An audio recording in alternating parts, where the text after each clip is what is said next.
घर का सपना पूरा, आपका जो सपना है वो जल्द पूरा हो जाएगा। कम आमदनी वाले लोगों के लिए सस्ते लोन का रास्ता खुल सकता है।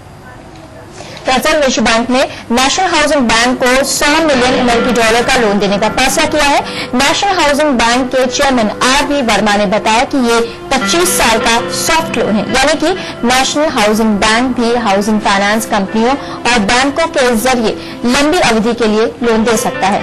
विश्व बैंक से मिले इस रकम का उन लोगों के लिए ज्यादा फायदा होगा जिनकी आमदनी कम है। विश्व बैंक से कम ब्याज पर ये लोन मिला है और इसलिए उम्मीद की जानी चाहिए कि जब लोग तक ये लोन पहुंचेगा तो उन्हें भी कम ब्याज पर ये लोन उपलब्ध होगा। इसकी EMI भी कम होगी। कम आमदनी वालों लोगों के लिए एक खुशखबरी है। अब कम ब्याज दर देके भी आप लोन ले सकते हैं और अपना एक सुंदर सा घर बना सकते हैं। बिल्कुल, अगर आपका सपना है घर लेना तो ये कहीं ना कहीं अच्छी खबर है। जिनके पास पैसे कम है लेकिन वो अपना घर बनाना चाहते हैं तो वो अब अपना जो रास्ता उनका वो साफ हो गया। तुलिका, अगर बात करें बच्चे की तो हर बच्चे को शिक्षा का अधिकार मिले, इसके लिए जहां केंद्र और प्रदेश सरकार पूरा दम लगा रही है वही शिक्षा विभाग के अधिकारियों की अनदेखी से बच्चे खतरों के बीच पढ़ाई करने को मजबूर है। बात हो रही है उत्तर प्रदेश के बरेली शहर की, जहां 3 दर्जन परिषदीय विद्यालय ऐसे हैं जिनके भवन जर्जर होकर गिरने के कगार पर पहुंच चुके हैं और वहां अभी भी कभी भी बड़ा हादसा नौनिहालों के लिए काल बन सकता है।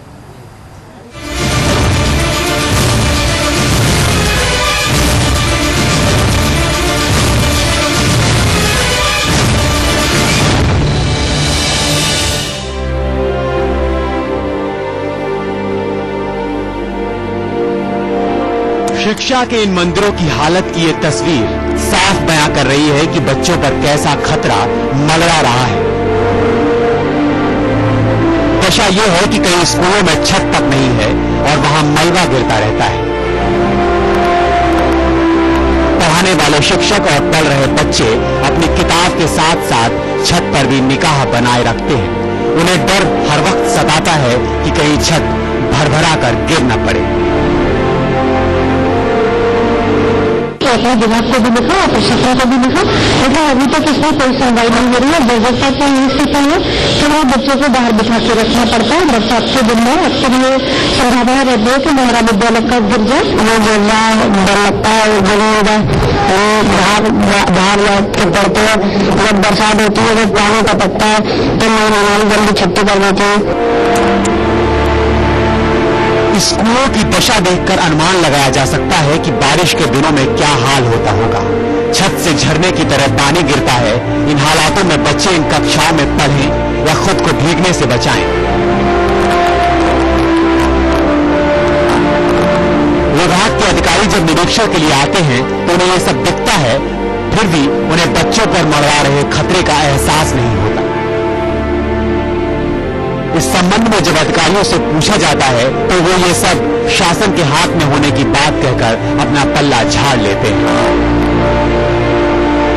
क्षेत्र में काफी विद्यालय ऐसे हैं जो तस्वीर हैं और जो शिक्षा विभाग की जमीनों पर निर्मित हैं। इसके अलावा लगभग 40-45 विद्यालय ऐसे हैं जो किराए के भवनों में संचालित हैं और ये विद्यालय लगभग 20-30 सालों से चल रहे हैं किराए के भवनों में। क्योंकि किराए के भवनों में उसकी मरम्मत कराने का जो कार्य है वो जिला विकास अधिकारी के स्तर से नहीं कराया जा सकता और मकान मालिक उसको करा सकते हैं, लेकिन उनकी रुचि इतनी नहीं होती है और दूसरी कठिनाई आ रही है कि किराए के भवनों को शिफ्ट तो हम लोग कर सकते हैं, लेकिन जो नगर क्षेत्र में प्रॉब्लम आ रही है कि हमें नए स्कूल कंस्ट्रक्ट करने के लिए कोई जमीन नहीं मिल रहा है। सहायक शिक्षा निदेशक का यह कहना है कि किराए के भवनों में चल रहे स्कूलों की दशा ठीक नहीं है। मकान मालिकों से कहकर रिपेयरिंग कराने का प्रयास किया जाता है। यदि ये प्रयास पूरे होने से पहले ही अगर कोई हादसा हो गया तो इसका जिम्मेदार कौन होगा? इसका जवाब शायद शिक्षा विभाग के अधिकारियों के पास नहीं होगा। कुछ भी हो, लेकिन इन स्कूलों की ये दशा देश की भावी पीढ़ी पर खतरे के बीच शिक्षा के अधिकार की महज खानापूरी कर रही है। करुणानिधि गुप्ता, बरेली, के न्यूज। तो जरूरत है कि प्रशासन जागे और नौनिहालों की जान खतरे में न डाले। जिस तरह से जर्जर मकानों में विद्यालय चले हैं उनको रोका जाए और नौनिहालों को बचाया जाए। फिलहाल अर्पिता, यहाँ पर हम अब डाल देंगे अखबारों पे एक नजर। आपका मन होगा पार जाने का। बिल्कुल बिल्कुल, तो चलते हैं अपने पॉलिटिकल एडिटर दुगेन जी के पास और वरिष्ठ पत्रकार महेश जी के पास।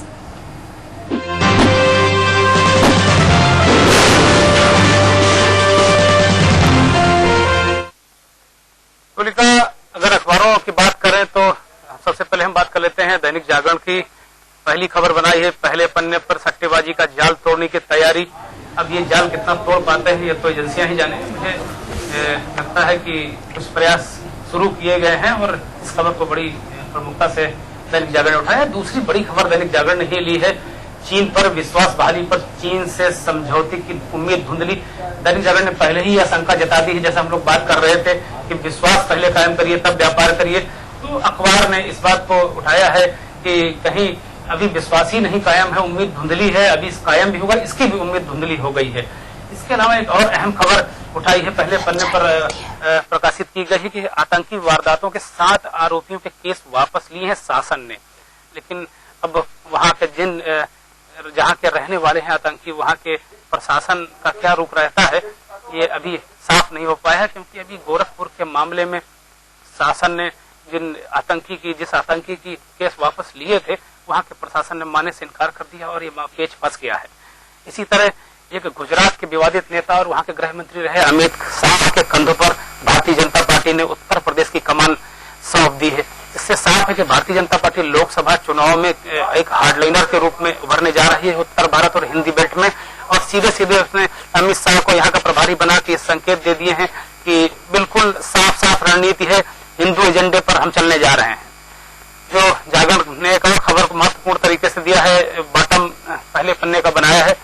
उस खबर पे आईपीएल से ताकतवर हो रहा है दाऊद इब्राहिम। ये महत्वपूर्ण खबर है कि आईपीएल के पैसे से किस तरह दाऊद इब्राहिम को एक फीड मिल रही है, एक ताकत मिल रही है। दूसरे अखबार अमर उजाला की बात करें तो एक बड़ी खबर को उसने पहले पन्ने पर लिया है। बाराबंकी कचहरी ब्लास्ट के आरोपी की पुलिस हिरासत में मौत के मामले को लीड बनाया है।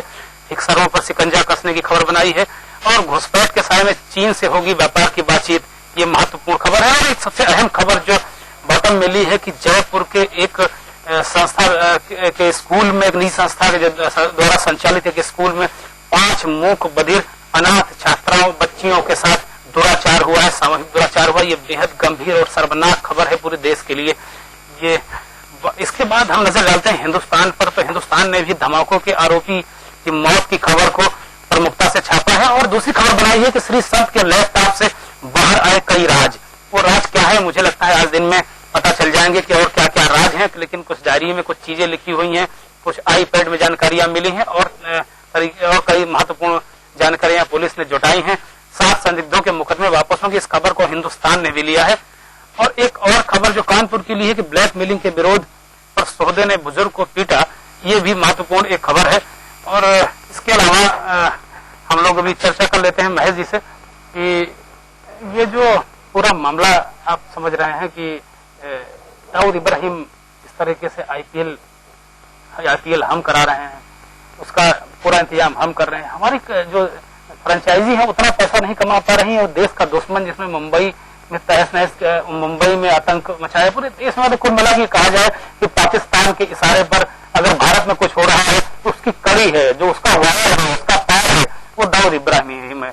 महेश जी, दाऊद ज्यादा पैसा कमा रहा है हमारी फ्रेंचाइजी से। बात सही है, क्योंकि अभी जो स्पॉट फिक्सिंग में जो मामले आए हैं प्रकाश में, जितने सटोरिये दबोचे गए हैं, और एक सटोरिया तो ऐसा दबोचा गया जिसके पास 90 से ज्यादा टेलीफोन थे, मोबाइल फोन थे, जो वो सारे मैसेज, सारी सूचनाएं शेयर करता था और ज्यादातर कॉल्स उसकी दुबई और कराची होती थी। कराची दाऊद का प्रमुख अड्डा पाकिस्तान की।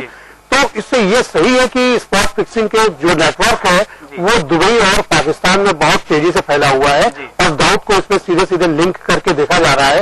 और बल्कि यही नहीं, ये सारा काम दाऊद का जो छोटा भाई है, शायद उसका नाम अनीस इब्राहिम है, दाऊद इब्राहिम। जी बिल्कुल सही, बिल्कुल सही, अनीस इब्राहिम है दाऊद का भाई। हाँ, तो वो सारी चीजों को ऑपरेट कर रहा है और उसका सारा जो मास्टरमाइंड है वो दाऊद खुद है। कितने दिनों से हम जानते हैं, हमारी सुरक्षा एजेंसियां जानती हैं, पूरा आईपीएल के संचालक सब जानते हैं कि दाऊद इब्राहिम ही सट्टे के रेट तय करता है, सट्टा किस मैच पर कितना लगेगा, पूरे विश्व के सट्टे को संचालित करता है दाऊद इब्राहिम।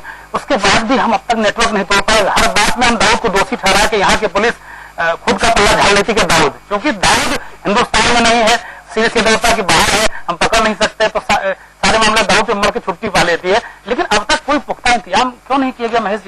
है? बिल्कुल आपकी बात सही है, चाहे स्पॉट फिक्सिंग का मामला है या बम ब्लास्ट का मामला है, दाऊद को हम लोग सन 93 से चाह रहे हैं कि भारत उसको लाया जाए। एक्स्ट्राडिशन ट्रीटी वगैरह की प्रॉब्लम आती है, पाकिस्तान पे बराबर प्रेशर माउंट किया जाता है कि उसको हैंड ओवर करें, लेकिन पाकिस्तान नहीं कर रहा है। अब हो सकता है कि नवाज शरीफ की सरकार जो जिस तरह उसका रुख है भारत के प्रति, कुछ बायलैटरल रिलेशंस अच्छे हो जाए तो इस तरह की बात जो प्रत्यार्पण संधि होती है उस पर वो करके उस पर अमल किया जाए तो शायद दाऊद आ जाए। एक और अहम खबर है कि अब हम जैसे फिल्में रिलीज होती हैं हमारी, तो हम जिस दिन हॉल में लगती हैं तभी हम उनको देख पाते हैं, जाहिर सी बात जब रिलीज होंगी तो हम देख पाएंगे। एक इसके अलावा पायरेसी बना लेते हैं तो हम दर्शकों को प्रिंट नहीं मिल पाता है, लेकिन वो एक दिन पहले पिक्चर देखना चाहते हैं कि जल्दी हॉल में लगने से पहले हम देख लें।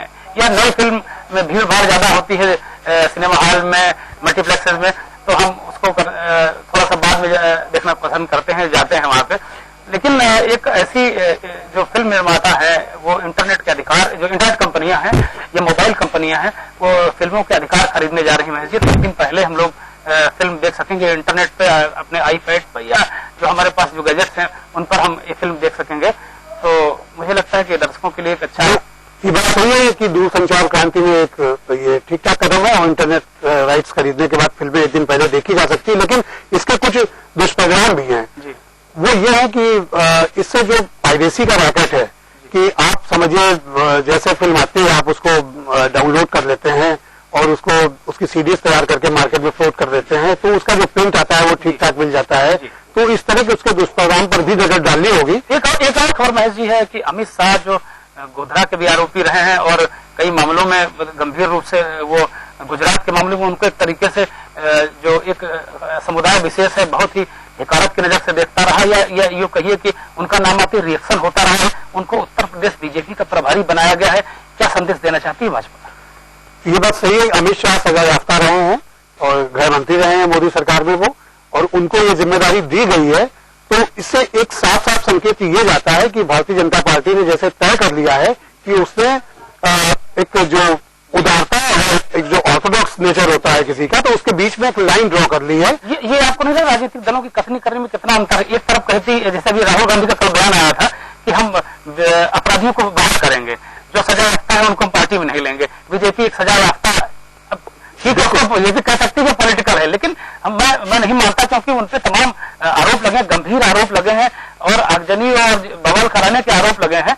तो एक सजा याफ्ता है वो, और एक सजा याफ्ता को एक पार्टी का प्रभारी बना दिया। इससे साफ साफ संकेत ये मिलता है कि मोदी को जैसा हार्डलाइनर कहा जा रहा है और देश का हिंदू समाज उनको लेकर के एक आशा उस पर जगी है कि ये पीएम इन वेटिंग हो सकते हैं। तो बीजेपी को लगता है कि ये एक हमारे अच्छे गेम चेंजर हो सकते हैं सत्ता के मामले को लेकर के। अमित शाह को एक हिंदूवादी नेता के तौर पर माना जाता है, कठोर घोर हिंदूवादी नेता। तो क्या बीजेपी क्या अपनी छवि बनाने की यहाँ पे कोशिश कर रही है? बीजेपी अपनी कोशिश तो जनता के बीच में यही छवि बनाने की करेगी कि वो सारे भारतीयों को एक मानती है, हिंदू मुस्लिम में भेद नहीं, जैसा कि उसके नेता कहते रहते हैं, लेकिन उनकी कच्ची सर्दी में खासकर अमित शाह जैसे लोगों को आगे बढ़ा करके ये संकेत देती है कि वो पूरी तरह से हिंदू वोट कैप्चर करने जाती है। और इससे एक संकेत ये भी मिलता है कि लोकसभा चुनाव में वोटों का पोलराइजेशन एक दूसरे की तरफ, यानी कि जैसे जो माइनॉरिटीज वोट है, मुस्लिम वोट है, वो कांग्रेस की तरफ झुक सकता है, हिंदू वोट ज्यादातर बीजेपी की तरफ झुक सकता है। इस तरह हिंदू मुस्लिम चुनाव बनने की तस्वीर दिखने लगी है। जी महेश जी, लेकिन यहाँ पर सवाल ये उठ रहा है कि जिस तरह से एक दागी छवि के नेता है अमित शाह और एक घोर हिंदूवादी नेता है, तो हिंदूवाद को लेकर बीजेपी पहले भी चली थी और उसका हश्र सबके सामने है। इस बार भी हिंदूवाद की छवि लेकर एक बार हिंदू छवि वाले, घोर हिंदू छवि वाले नेता को प्रदेश की कमान दी जा रही है, क्या होगा आगे? इससे एक चीज तो यह है कि जो यानी कि राजनाथ के जो सपोर्टर्स हैं यूपी में, बीजेपी दो खेमे में बटी हुई है।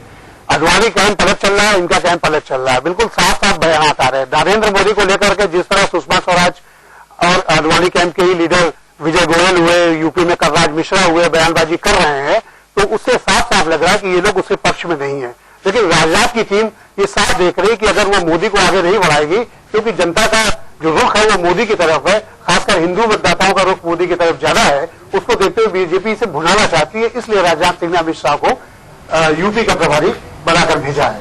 सहमति नरेंद्र मोदी जी। तो आज के हमारे अखबारी नजरिए में फिलहाल इतना ही। हमारे दोनों एक्सपर्ट्स का बहुत बहुत